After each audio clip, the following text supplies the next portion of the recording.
Good morning everyone. जय देवी कमसे classes में आप लोगों का स्वागत है। आप लोग हमारे चैनल को लाइक करें, शेयर करें और सब्सक्राइब करें।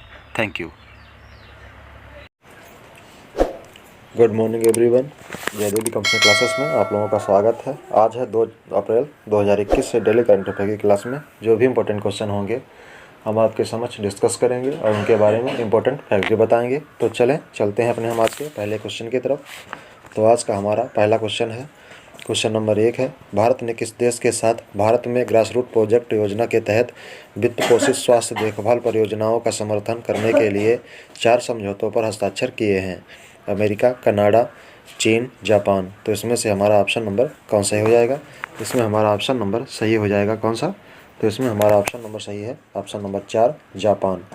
जापान में जापान के साथ भारत ने ग्रास रूट प्रोजेक्ट योजना के तहत वित्त पोषित स्वास्थ्य देखभाल परियोजनाओं पर समर्थन पर 4 समझौतों पर हस्ताक्षर किए हैं। ठीक है, किसने? जापान ने। ठीक है, तो देख लेते हैं जापान के बारे में।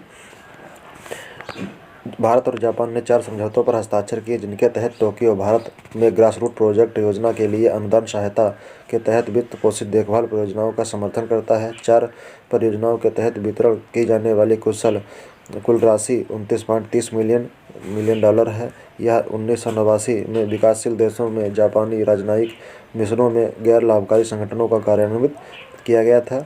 तो जापान के बारे में देखते हैं। जापान के प्रधानमंत्री हैं योशिहिदे सुगा।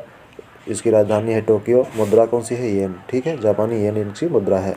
चलते हैं नेक्स्ट क्वेश्चन की तरफ।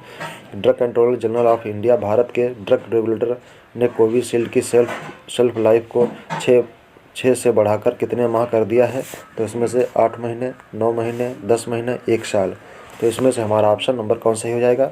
इसमें हमारा ऑप्शन नंबर 2 सही हो जाएगा, 9 महीने। ठीक है, 9 महीने के लिए drug controller general of India ने भारत के ड्रग रेगुलेटर कोविशील्ड की शेल्फ लाइफ को 6 से बढ़ाकर 9 महीने कर दिया है। ठीक है, देख लेते हैं इसके बारे में। तो इसके बारे में देख लेते हैं।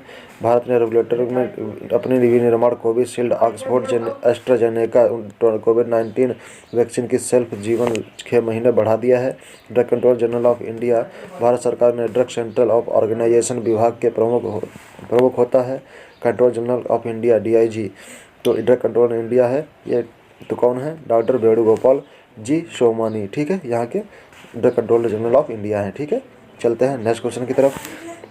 नेक्स्ट क्वेश्चन हमारा है, पोर्ट जहाजरानी और जलमार्ग राज्य मंत्री मनसुख मंडाविया ने सूरत से दीव के किस बंदरगाह से क्रूज सेवा को हरी झंडी दिखाई है?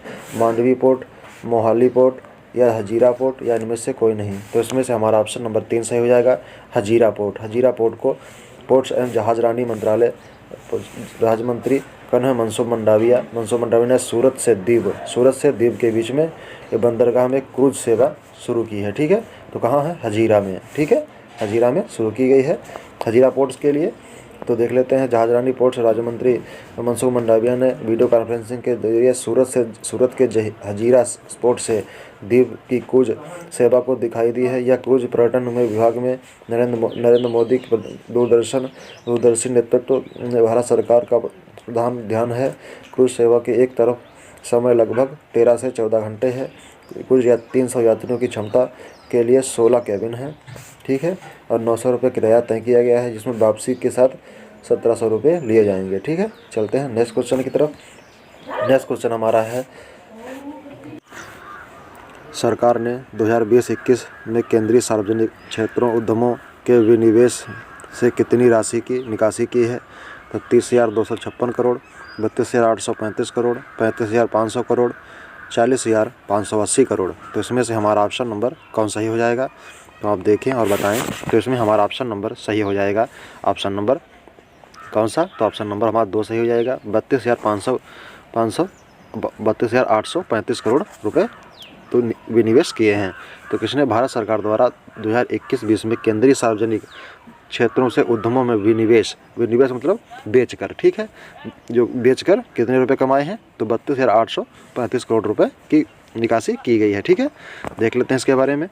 तो इसके बारे में देख लेते हैं। सरकार ने सेंट्रल पब्लिक एंटरप्राइजेज के द्वारा बिक्री और बायोबैक 32,835 करोड़ रुपए की निकासी की है। ठीक है, वित्त वर्ष 2020-21 के लिए CPSI के कुल लाभांश प्राप्तियों में 39,022 करोड़ रुपए की को छू लिया है, जो 34,717 करोड़ रुपए से संशोधित अनुमान से अधिक है। ठीक है, चलते हैं नेक्स्ट क्वेश्चन की तरफ।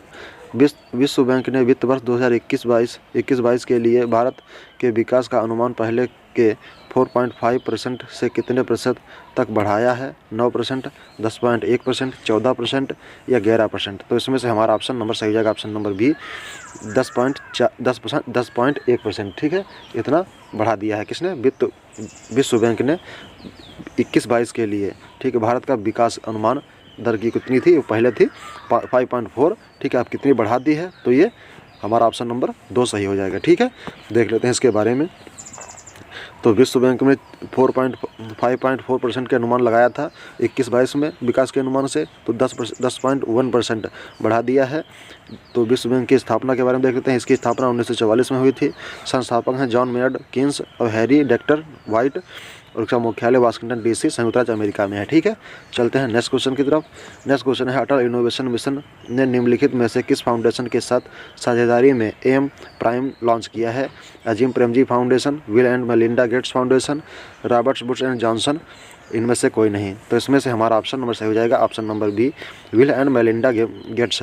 तो ये मेलिंडा गेट्स हैं जो इनके साथ में अटल इनोवेशन मिशन लॉन्च में फाउंडेशन में साझेदारी की गई है AM प्राइम में। ठीक है, तो कौन है? Bill and Melinda gets. ठीक है, ये अफ्रीका में सबसे ज़्यादा NGO चलाने वाली सबसे बड़ी NGO कार्यकर्ता हैं, जो ये अफ्रीका के लिए बहुत ही अनुदान दिया करती हैं। ठीक है, चलते हैं देख लेते हैं इसके बारे में। तो इसके बारे में देखते हैं। Atal innovation Mission AM prize program में मार्केटिंग के में लॉन्च किया गया है। यह इनोवेशन मिशन देशव्यापी कार्यक्रम में शुरू किया जाएगा। बिल एंड मेलिंडा गेट्स से हाथ मिलाया है। बिल एंड मेलिंडा गेट्स के फाउंडेशन की स्थापना 2000 में हुई थी। संस्थापक मेलिंडा गेट्स बिल गेट्स हैं। मुख्यालय सिएटल, वाशिंगटन, संयुक्त राज्य अमेरिका में है। ठीक है, तो ये किसकी पत्नी है? ये बिल गेट्स की पत्नी है। ठीक है, बिल गेट्स की पत्नी है मेलिंडा। ठीक है, चलते हैं नेक्स्ट क्वेश्चन की तरफ। नेक्स्ट क्वेश्चन हमारा है, किसने भारत में जापानी ऑटोमोबाइल्स उद्योग की आपूर्ति श्रृंखला को ऋण देने के लिए जापानी बैंक फॉर इंटरनेशनल कॉरपोरेशन से $1 बिलियन का निवेश किया है? SBI, ICI bank, HDFC bank या इनमें से कोई नहीं। तो इसमें हमारा SBI बैंक सही हो जाएगा। क्या हो जाएगा?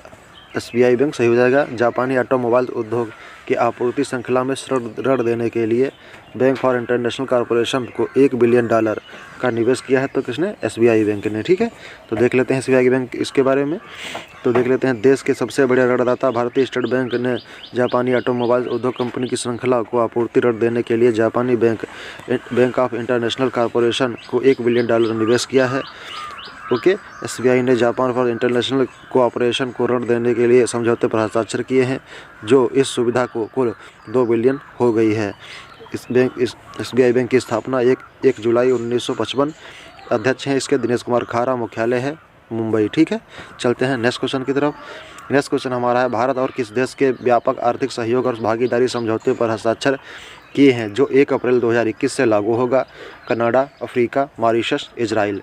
तो इसमें से हमारा ऑप्शन नंबर कौन सही हो जाएगा? तो इसमें हमारा ऑप्शन नंबर सही हो जाएगा, ऑप्शन नंबर 3 मॉरिशस। भारत और किस देश के व्यापक आर्थिक सहयोग और भागीदारी समझौते पर हस्ताक्षर किए गए हैं जो 1 अप्रैल 2021 से प्रभावी होंगे या लागू होंगे? तो वो मॉरिशस के साथ में होंगे। ठीक है, तो देख लेते हैं इसके बारे में। भारत और मॉरिशस ने 22 फरवरी 2021 को व्यापक आर्थिक सहयोग और भागीदारी समझौते पर इस प्रकार का मुफ्त व्यापार समझौता पर हस्ताक्षर किया है। यह व्यापक और सहयोग और साझेदारी सहयोग में अप्रैल 2021 से लागू होगा। कोई भारतीय उत्पाद मॉरिशस की रियायती कर्तव्यों पर अधिकार बाजार पहुंच का लाभ मिलेगा। मॉरिशस के बारे में इसके प्रधानमंत्री हैं प्रवीण जगन्नाथ। इसकी राजधानी है पोर्ट लुइस। मुद्रा है इसका है मॉरिशस रुपया। ठीक है, मॉरिशस रुपया इसकी मुद्रा है। चलते हैं नेक्स्ट क्वेश्चन की तरफ। नेक्स्ट क्वेश्चन हमारा है, किस देश ने 2 साल बाद भारत से चीनी और कपास के आयात को फिर से शुरू किया है? जापान, चीन, अमेरिका, पाकिस्तान। तो इसमें से हमारा ऑप्शन नंबर सही हो जाएगा, डी पाकिस्तान। पाकिस्तान हमारा सही हो जाएगा। पाकिस्तान ने 2 साल के बाद भारत से चीनी और कपास के आयात को फिर से शुरू किया है, क्योंकि वहाँ पर कपास के आयात कपास की जो है खपत ज़्यादा हो गई है और वहाँ पर रेट भी ज़्यादा है, तो इसलिए उसने भारत से आयात किया हुआ है। ठीक है, देख लेते हैं इसके बाद में। तो पाकिस्तान में 2 साल के अवधि के बाद भारत ने कपास और चीनी के आयात को फिर से शुरू कर दिया है। 2 पड़ोसी देश के बीच में निलंबित व्यापार पुनर्जीवित करने की दिशा में एक कदम बढ़ाया गया है। यह कदम पाकिस्तान में रमज़ान से पहले चीनी की बढ़ती कीमतों को कम करने के लिए मदद करेगा। यह दुनिया का सबसे बड़ा कपास उत्पादक और दूसरा सबसे बड़ा चीनी उत्पादक है। पाकिस्तान के बारे में अध्यक्ष इसके हैं आरिफ अलवी, प्रधानमंत्री इमरान खान, राजधानी इस्लामाबाद, मुद्रा पाकिस्तानी रुपया। ठीक है, चलते हैं नेक्स्ट क्वेश्चन की तरफ। नेक्स्ट क्वेश्चन हमारा है, गूगल मीडिया ने साक्षरता कौशल को मजबूत करने के लिए गलत सूचना से लड़ने के लिए यूरोपीय मीडिया और सूचना कोष को कितने यूरो का योगदान दिया है? तो $10 million euro, $12 million euro, $25 million euro या $30 मिलियन यूरो। तो इसमें से हमारा $25 मिलियन यूरो सही हो जाएगा। ठीक है, तो किसको दिया है? गूगल ने मीडिया साक्षरता को कौशल को मजबूत करने के लिए गलत सूचना के लिए। ठीक है, जो गलत सूचना ना हो, यूरोपीय मीडिया को कितनी सूचना कोष में कितना यूरो दिया है? तो $25 मिलियन यूरो दिया है। ठीक है, देखते हैं इसके बारे में। तो उसके बारे में देख लेते हैं। गूगल यूरोपीय मीडिया को सूचना कोष में $25 मिलियन यूरो का योगदान दिया है। यह फंड यूरोपीय संघ, आइसलैंड, लिस्टेनिया और नॉर्वे, स्विट्जरलैंड, यूके स्थित शिक्षाविदों, गैर लाभार्थियों को प्रशासकों के प्रस्तावों के लिए खुलेगा। गूगल कंपनी ने new wise the student and you weightlift जैसे कार्यक्रमों में 2018 से अब तक 3.2 मिलियन यूरो का योगदान दिया है। गूगल के बारे में, इसकी स्थापना 4 सितंबर 1998 में हुई थी। मूल संगठन है वर्णमाला इंक, संस्थापक है लैरी पेज, सर्गी ब्रिन और इसके सीईओ कौन है? तो सुंदर पिचाई हैं। ठीक है, सुंदर पिचाई IIT कहाँ से की थी उन्होंने? खड़गपुर से। ठीक है, चलते हैं नेक्स्ट क्वेश्चन की तरफ से। किसने पश्चिमी कमान के चीफ ऑफ स्टाफ के रूप में पदभार संभाला है? Lieutenant general Vijay Kumar Singh, lieutenant general Maninder Singh, lieutenant general Joginder Jaswant Singh या इनमें से कोई नहीं? तो इसमें से हमारा ऑप्शन नंबर कौन सही हो जाएगा, ये आप बताएं। तो इसमें से हमारा ऑप्शन नंबर सही हो जाएगा, इसमें से हमारा ऑप्शन नंबर सही हो जाएगा लेफ्टिनेंट जनरल मनजिंदर सिंह। ठीक है, मनजिंदर सिंह जो है ये पश्चिमी सेना कमान के चीफ ऑफ स्टाफ नियुक्त किए गए हैं। ठीक है, कौन है? मनजिंदर सिंह। ठीक है, तो चलते हैं इनके बारे में देख लेते हैं। तो लेफ्टिनेंट जनरल मनजिंदर सिंह के मुख्यालय पश्चिम कमान के चीफ ऑफ स्टाफ के रूप में संभाला है। कमान की जिम्मेदारी क्षेत्र पंजाब, हरियाणा, दिल्ली, हिमाचल प्रदेश, जम्मू के कुछ हिस्सों में कवर करता है। जनरल मनजिंदर सिंह स्कूल, सैनिक स्कूल कपूरथला, राष्ट्रीय रक्षा अकादमी और राष्ट्रीय सैन्य अकादमी के पूर्व छात्र हैं। 20 दिसंबर 1986 को 19 मद्रास रेजिमेंट में कमीशन किया गया था इन्हें। जनरल 2015 में युद्ध सेवा पदक, 19 में विश्व सेवा पदक और अनुकरणीय नेतृत्व के और राष्ट्र के प्रति कर्तव्य के समर्पण में सुसज्जित किए गए हैं। ठीक है, चलते हैं नेक्स्ट क्वेश्चन की तरफ। किस राज्य में महिलाओं के लिए मुफ्त यात्रा की घोषणा की गई है? पंजाब, हरियाणा, तमिलनाडु, गुजरात। तो इसमें से हमारा ऑप्शन नंबर कौन सही हो जाएगा? तो इसमें हमारा ऑप्शन नंबर सही हो जाएगा, ऑप्शन नंबर हमारा इसमें कौन सही हो जाएगा? पंजाब हमारा इसमें ऑप्शन सही हो जाएगा। पंजाब में महिलाओं के लिए मुफ्त यात्रा की घोषणा की गई है। ठीक है, तो पंजाब के मुख्यमंत्री कौन है? पंजाब के मुख्यमंत्री हैं अमरिंदर सिंह। ठीक है, अमरिंदर सिंह। पंजाब की राजधानी क्या है? चंडीगढ़। ठीक है, चलते हैं नेक्स्ट क्वेश्चन की तरफ। नेक्स्ट क्वेश्चन देख लेते हैं। हाल ही में दादा साहब फाल्के पुरस्कार से किसे सम्मानित किया गया है? अमिताभ बच्चन, धर्मेंद्र सिंह, रजनीकांत या अक्षय कुमार को? तो इसमें हमारा ऑप्शन नंबर सही हो जाएगा रजनीकांत को। हाल ही में दादा साहब फाल्के पुरस्कार से किसे सम्मानित किया गया है? तो रजनीकांत को सम्मानित किया गया है। ठीक है, देख ले तो चलते हैं नेक्स्ट क्वेश्चन की तरफ। किस राज्य के मुख्यमंत्री ने सूरत में दंडी यात्रा में भाग लिया है? उत्तर प्रदेश, मध्य प्रदेश, छत्तीसगढ़, उड़ीसा। तो इसमें से हमारा ऑप्शन नंबर सही हो जाएगा मध्य प्रदेश। मध्य प्रदेश के मुख्यमंत्री ने सूरत में दंडी यात्रा में भाग लिया है। ठीक है, तो किसने भाग लिया है? मध्य प्रदेश के सीएम ने। ठीक है, मध्य प्रदेश के सीएम कौन है? शिवराज सिंह चौहान। ठीक है, तो इसे मध्य प्रदेश में कौन कौन सी योजना चल रही हैं? कुशल श्रमिक योजना के लिए रोजगार सेतु योजना, जीवन शक्ति योजना, मास्क महिलाएं बनाएंगी, 11 रुपये के हिसाब से उनकी खरीद होगी और 15 रुपये में बेचे जाएंगे। एक जिला एक शिल्प अभियान शुरू किया गया है। संकल्प योजना उमरिया जिला बुजुर्गों के लिए सहायता के लिए प्रदान किया गया है। सबसे बड़ा तैरता हुआ सौर प्लांट, ऊर्जा प्लांट यहीं पर बनाया गया है। ठीक है, चलते हैं नेक्स्ट क्वेश्चन की तरफ। नेक्स्ट क्वेश्चन हमारा, किस राज्य में होने वाली राष्ट्रीय जूनियर हॉकी चैंपियनशिप को स्थगित किया गया है? उत्तराखंड, मध्य प्रदेश, झारखंड, उड़ीसा। तो इसमें से हमारा ऑप्शन नंबर सही हो जाएगा, ऑप्शन नंबर 3 झारखंड। झारखंड में होने वाली राष्ट्रीय जूनियर हॉकी चैंपियनशिप को स्थगित कर दिया गया है। तो क्यों किया गया है अभी बताते हैं। झारखंड में किया गया है, इसमें कोविड-19 में 11 खिलाड़ियों में कोविड-19 पाया गया है। कितना? 11 खिलाड़ियों में कोविड-19 के लक्षण पाए गए हैं, इसलिए इसे स्थगित कर दिया गया है। ठीक है, 11 खिलाड़ी जो हैं कोविड-19 पॉजिटिव पाए गए हैं। क्या है? कोविड-19 पॉजिटिव पाए गए हैं, इसीलिए इसे स्थगित कर दिया गया है। तो देख लेते हैं मध्य प्रदेश के बारे में। सरहोल और रोहिणी त्यौहार यहाँ मनाए जाते हैं। नीलांबर पीताम्बर जल समृद्धि योजना यहाँ चल रही है। सोहराई और कोहबर 8 GI टैग यहाँ मिला हुआ है सोहराई को। ठीक है, बिरसा हरित ग्राम योजना यहाँ चल रही है। चलते हैं नेक्स्ट की तरफ। तो नेक्स्ट क्वेश्चन हमारे यहीं समाप्त होते हैं। Thanks for watching, do like, do subscribe now by Jaidevi computer classes. Thank you for watching.